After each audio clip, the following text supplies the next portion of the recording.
நாட்டில் நடக்கிற மத கோபங்களை பார்க்கும்போது அப்படி என்னடா முகலாயர்கள் பண்ணிட்டாங்கன்னு தேடும்போது தான் அவர் அக்பரோட காலத்தில் வந்து பெரிய பெரிய பதவிகள்லேயே இந்துக்களை வச்சிருந்திருக்காரு. அவரோட அரண்மனையில் ஹோலி தீபாவளி கொண்டுற அளவுக்கு முக்கியத்துவம் கொடுத்துருக்காரு. பிறகு என்னடா கோபம்னு பார்த்தா அவரோட அவையில் முஸ்லீம் மகான்களையும் பிராமண ஜெயின பெரியார்களையும் கிறிஸ்தவ அறிஞர்களையும் கூட்டு வச்சு பேசுவாராம். அவங்க பேசுறதை கேட்டு நிறைய தெரிஞ்சுக்கிடுவார். இதுதான் தப்பாச்சோன்னு பார்த்தா இந்துக்கள் முஸ்லீம்களையும் சமமாக நடத்துவாராம். இந்துக்களை பகமை கொள்ளாம அரவணைச்சிருக்காரு. மகாபாரத ராமாயணத்தை அரசி மொழியில மொழிபெயர்க்க செஞ்சிருக்காரு. நாட்டையா திருடிக்கிட்டாரு, நாட்டை சூறையாடினாரா, மக்களை பஞ்சத்துல வாட்டினாரான்னு பார்த்தா அதுவும் இல்ல. காஷ்மீர்ல பஞ்சம் ஏற்பட்டப்போ மக்களுக்கு உணவு விநியோகம் பண்ணியிருக்காரு. வணிகர்களுக்கு சம்பளத்தை அடி கொடுத்திருக்காரு. பஞ்சத்தை பறந்தோட வச்சிருக்காரு. விவசாயம் முதன்மையாக்கப்பட்டு கொடிகட்டி பறந்துருக்கு.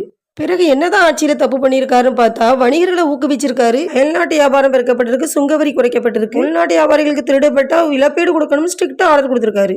ஒரு நிலையான பேரரசுன்றது மக்களோட நல்லனமும் ஒத்துழைப்பும் தான் காரணம்னு அக்பர் அடிப்படை கொள்கையா நினைச்சதுதான் தப்புன்னு கோவப்படுறாங்களோ.